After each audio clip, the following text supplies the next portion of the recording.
আজ ছিল বিশ্বকর্মা পুজো। বিশ্বকর্মা পুজোর দিনই ছিল সেকেন্ড ইয়ারের লাস্ট এক্সাম। ফার্স্ট এক্সামের দিন ভিডিও করেছিলাম আর লাস্ট এক্সামের দিন ভিডিও করেছিলাম। যেহেতু বিশ্বকর্মা পুজো ছিল তার জন্য গাড়ি ঘোড়া সেভাবে পাচ্ছিলাম না। অনেক দেরিতে কলেজে আসলাম, তারপর রুম নাম্বার দেখে সোজা কলেজের ভেতরে ঢুকে গেছিলাম। আর এদিকে এসে দেখি পলি চলে এসেছে। তো তারপরে পলির সাথে টালে দেখা করে আমরা সোজা এক্সাম হলে চলে গেছিলাম। আর এই তো এখন এক্সাম দিয়ে বেরিয়ে পড়েছি। দেখো দেখতে দেখতে কলেজ লাইফের 2 বছর শেষ হয়ে গেল কীভাবে বুঝতেই পারলাম না।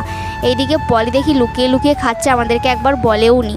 তো ও খাচ্ছিল বলে আমরা সবাই মিলে এখানে মজা করছিলাম আর বলছিলাম দেখ কত বড় হয়ে গেলাম, এই দিন কলেজে উঠলাম আর এখনই আবার কত বড় হয়ে গেলাম যে 2 বছর শেষ আর ফাইনালি 1 বছর বাকি আমাদের।